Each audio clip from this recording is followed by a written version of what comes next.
approcher. Là, l'entrée était... Oui, c'est pas...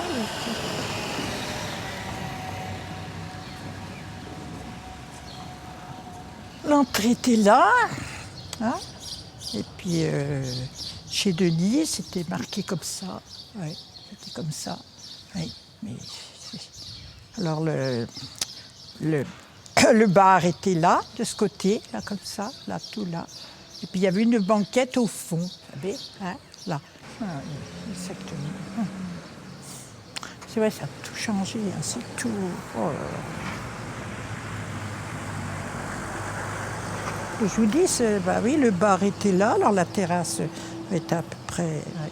Après, on n'a plus de photos, rien, c'est ça qui est...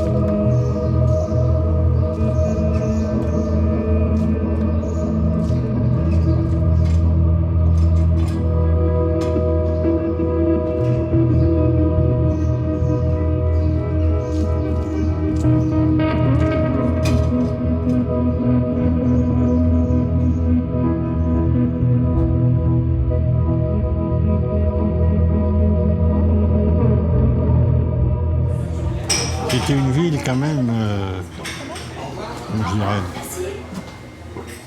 il y avait une unité de fonctionnaires déjà important parce que vous aviez les rats. Le chemin de fer, il faut savoir que le chemin de fer c'était quand même important. On avait le Châlons, si je ne me trompe, c'est Châlons-Laclette, donc Châlons, pareil. Et puis Mâcon-Laclette, et il y avait quand même, il y avait du monde en gare, hein, c'était assez actif. Et puis à l'ENSAM, enfin ce qui était l'école des arts, on disait à l'époque, il y avait tout un personnel de service beaucoup plus important que maintenant, balayé, disons de fonctionnaires, mais de petits revenus. Il y avait sûrement près de 50 cafés.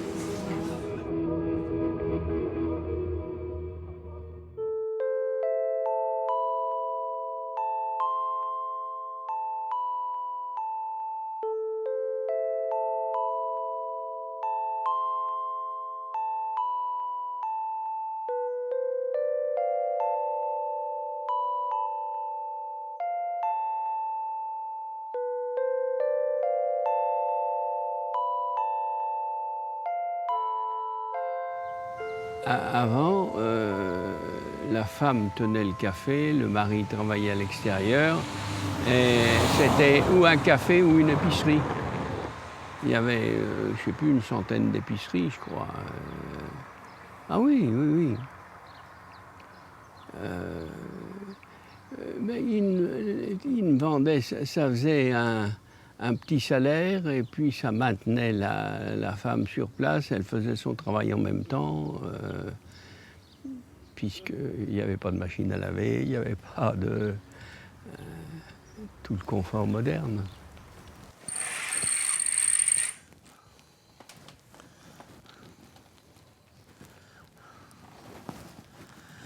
Eh bien voilà, c'était là le café Rebol. Et ici, l'épicerie créée par maman en 1931. Et oui, c'est là où j'ai passé toute mon enfance.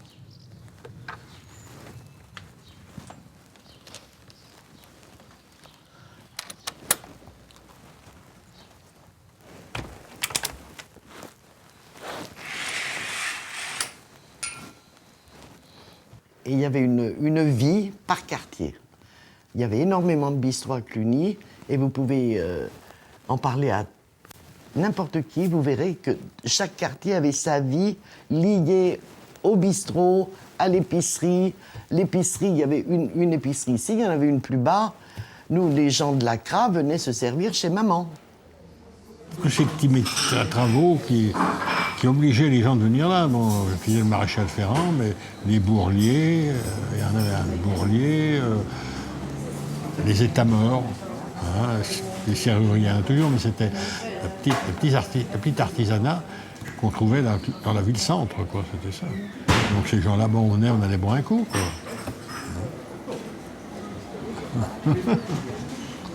Ah oui, je sais pas. Ah oui, mais eh ben oui, ben le pilier, ben oui, il était bien là, le pilier, je vois bien. Ah oui. Mais en notre cuisine, oh là là, c'est pas. Ouais. Ah ben c'était là, eh oui. Ben, tiens, voyez, c'est là. C'est là. Et puis la cuisine était là. Et puis la salle était là, voyez, la salle était là. Eh oui. Ah oui, ben ça y en faisait pas grand, hein. Eh oui, c'est ça. Puis là, voilà, c'était là. Ouais.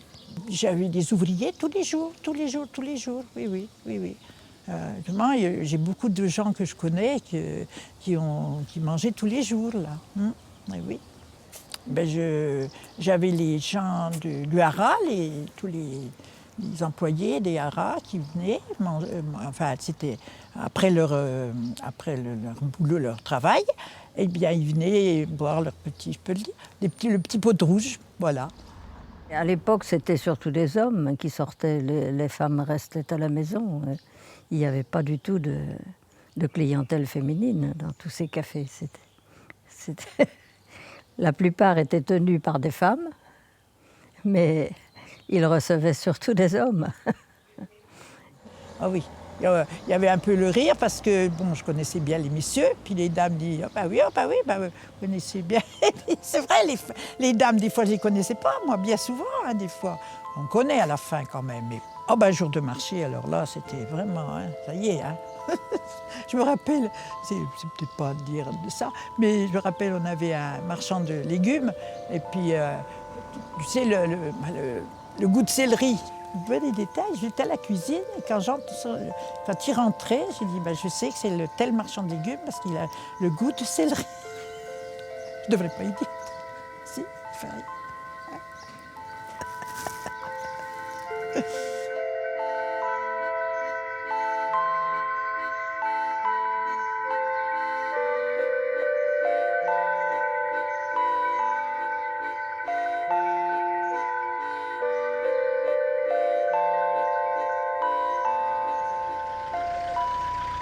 Un habitué, Monsieur Vert-de-Rosé. C'est un lieu de rencontre, quoi, je crois qu'on peut dire. Hein, la plus grosse partie, c'était ça. Un lieu de rencontre entre des gens qui... Soit parce que... Alors, il y avait des habitués, comme il y en a toujours. Hein. En allant au travail le matin, les gens y allaient en vélo ou à pied. Bon, on s'arrêtait, on buvait un petit client de blanc et hop,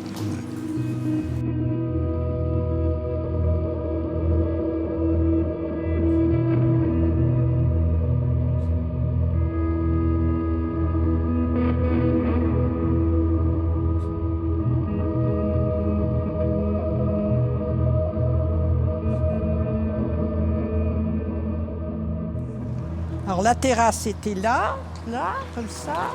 Si, il y avait 3 tables rondes et puis les parasols rouges assortis. Voilà.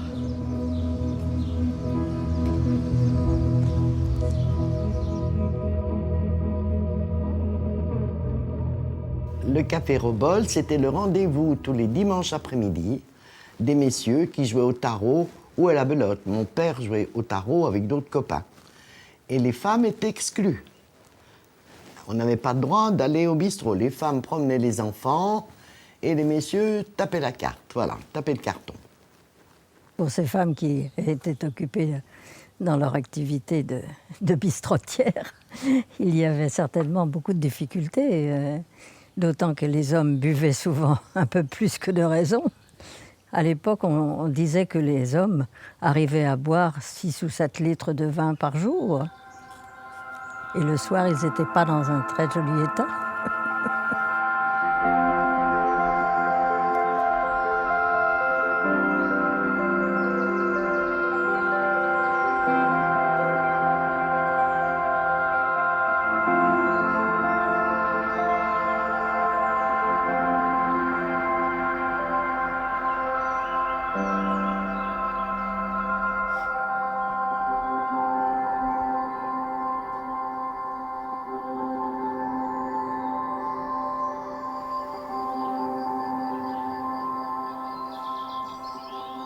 Ah, c'était un bistrot populaire, hein.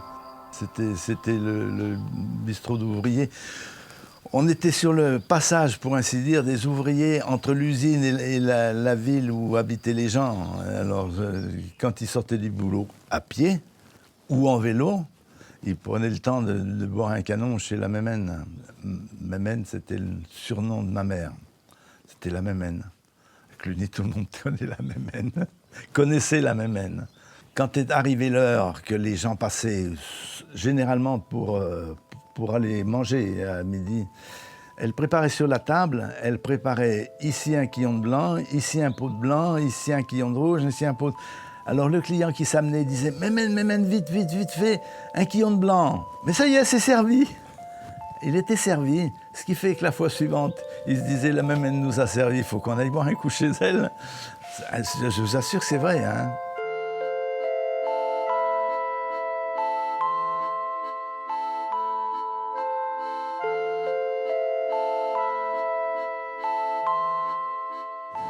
Alors, au Champ de Foire, il y avait 4 cafés.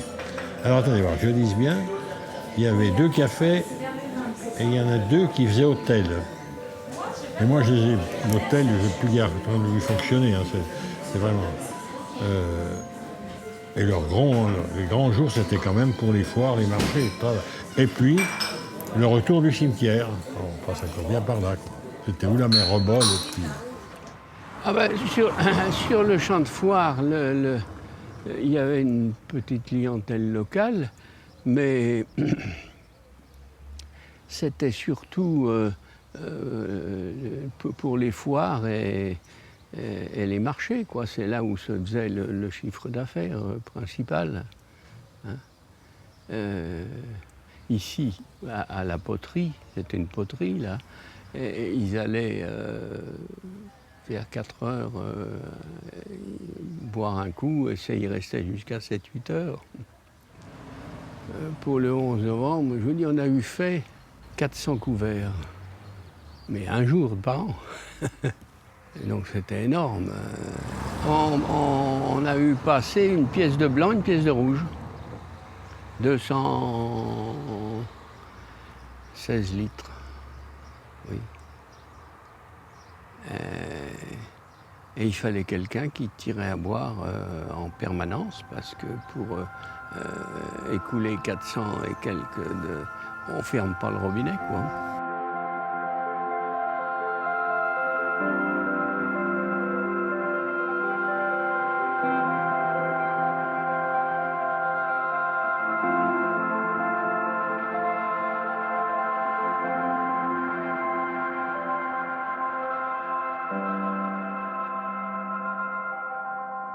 Oui, je pense qu'elle est atypique, mon enfance. Parce que, bon, j'ai des amis qui étaient enfants de bistrot, mais ils avaient un appartement, ils vivaient pas au milieu du bistrot, tandis que moi, j'étais au milieu des bistrots, au milieu des canons. Picon citron, je savais le servir parce que j'avais vu doser, elle m'avait recommandé, pas trop de ci, pas trop de ça. Bon. C'est une publicité qui est passée à la radio. Et puis, ben, ça a bien pris. Picon, comme tu sais, je me rappelle presque des paroles. Hein, comme tu sais bien servir, garçon, hein, picon citron à l'eau de sel. Et moi, j'ai des clients qui m'ont dit ça, hein, qui m'ont dit, mais picon citron à l'eau de sel, comme ta maman sait bien le servir. Parce qu'ils avaient entendu à la radio.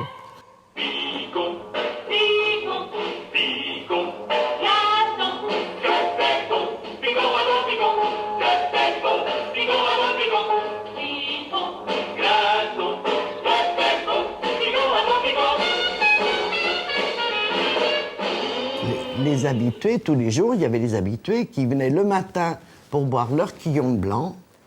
Et l'après-midi, alors, il n'y avait pas de café, hein, c'était souvent du rouge ou, selon les heures, du blanc. Ça dépendait. Et les habitués, c'était ça. C'était en même temps, comment je vais vous dire, il y avait un monsieur qui habitait l'Écrat, qui avait un cheval, et le cheval s'arrêtait directement devant le café. Il savait que le patron allait boire son canon, donc le cheval s'arrêtait, le grand-père descendait, buvait son quillon, le cheval restait bien tranquille, il remontait dans le cheval et hop, on partait, etc. C'était extraordinaire, il y a des choses extraordinaires. Puis Sevelen, ben, c'est un phénomène, Sevelen. Mais ce que j'ai tout le temps connu, moi, j'ai tout le temps connu Sevelen.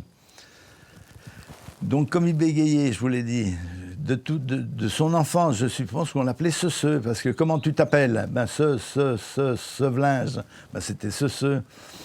Et c'était un philosophe, en fait, hein, parce que je ne l'ai jamais vu travailler, hein, il ne travaillait pas, je sais pas. Il vivait d'un ressort. Il allait acheter un ressort, il mangeait à midi un ressort, souvent avec un canon de rouge chez la mène. Mais le soir, je t'ai déjà expliqué ça, je pense qu'il s'arrangeait vers 6h du soir, 6h30, pour jouer à la belote avec moi, pour m'apprendre à jouer à la belote, m'apprendre à jouer aux dames. Puis quand arrivait 7h30, où tout le monde était parti, où on allait manger, la même disait, qu'est-ce que tu as mangé ce soir? Ah ben, il bégayait, ben j'ai pas bien grand-chose. Alors, tu veux une assiette de soupe? Ben, ma foi, il lui mettait une assiette de soupe. Il avait gagné sa soupe. Je veux dire qu'il y avait une vie par quartier, qui n'existe malheureusement plus du tout. Il y avait aussi dans notre quartier un monsieur qui jouait de l'accordéon. Donc ce monsieur descendait sur le trottoir. Moi j'ai appris à danser dans la rue, avec mon père, ma mère, puis les copines, les copains, voilà. Et ce monsieur jouait de l'accordéon dansait dans la rue.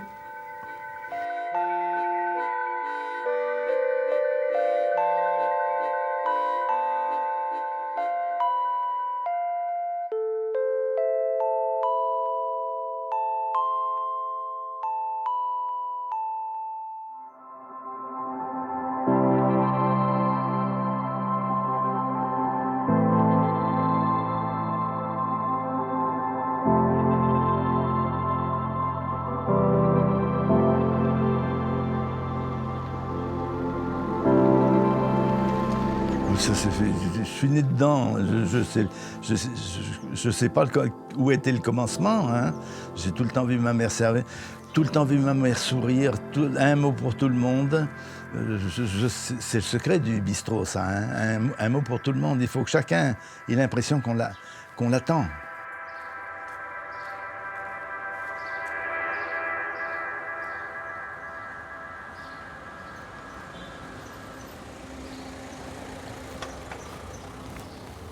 Le café était là. Il y avait 2 portes dans le café. Une porte ici, rue de l'Hôpital, et une porte là-bas, rue Porte de Mâcon. La cuisine était devant. La cuisine était là, avec une fenêtre à 4 vantaux. C'est au pied de cette fenêtre qu'avec mes voisines ici on jouait.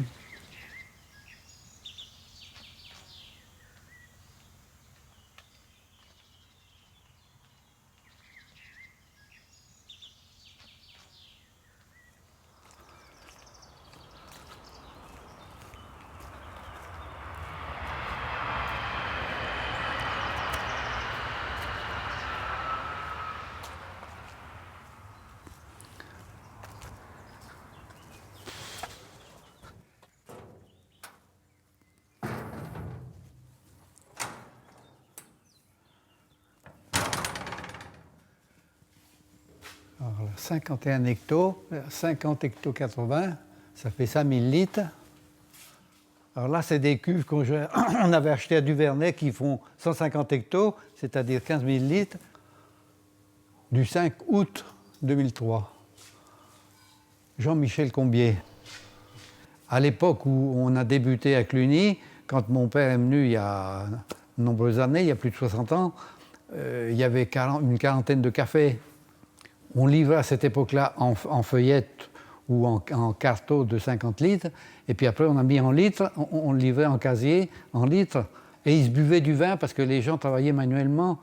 Et ils transpiraient, ils pouvaient boire 2 litres de vin, ils n'étaient pas ivres. Le rituel, quand je vous disais rituel, c'est que s'il y avait des hommes qui étaient attablés dans un café, il fallait payer son pot. Une bouteille de 46 centilitres, 1 ou 2 pots. On marquait notre coup en leur payant un verre. Parce que si vous arrivez comme ça, puis que vous prenez votre commande et que vous repartez, vous êtes pris pour un sauvage. Il faut avoir un contact humain. Là, dans le temps, on se tapait dans la main, on était des hommes, et des humains pour lesquels on pouvait compter. Puis une fois que vous aviez marqué votre passage dans ce sens-là, vous étiez catalogué, puis on disait, oui, il n'a pas lu, on peut compter dessus. Quand il a dit quelque chose, c'est dit. Les foires après la guerre ont été terminées rapidement et puis le café est devenu plus rien, pas grand-chose. Il y avait un café qui s'appelait le Café du Commerce dans le centre de la ville.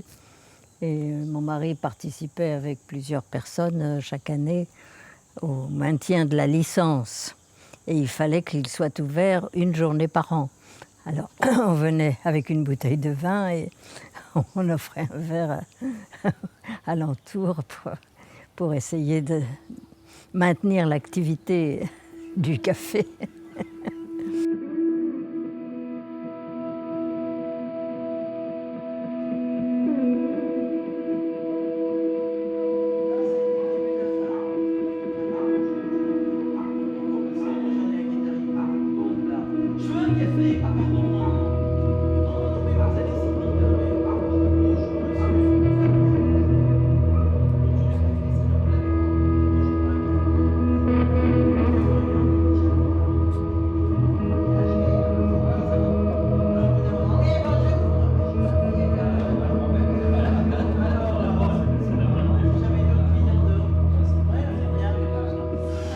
Et les gens vivaient sûrement moins bien, peut-être pas mieux qu'aujourd'hui, tout au moins, mais ils avaient... oui, ils prenaient plus de bon temps. Il y avait... Je sais pas, ça me peut dire que c'est quand même ça, qu'on n'était pas pressé par... Ouais.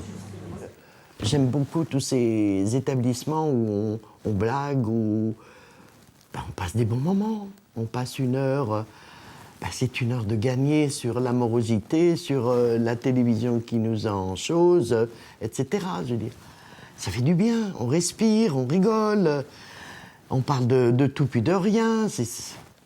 Mais bon, c'est la joie. Et l'esprit, je crois, moi personnellement, je souhaite qu'il perdure, hein, parce que vraiment, il en a besoin. Et j'essaye, dans ma famille, de le faire perdurer. Pas facile.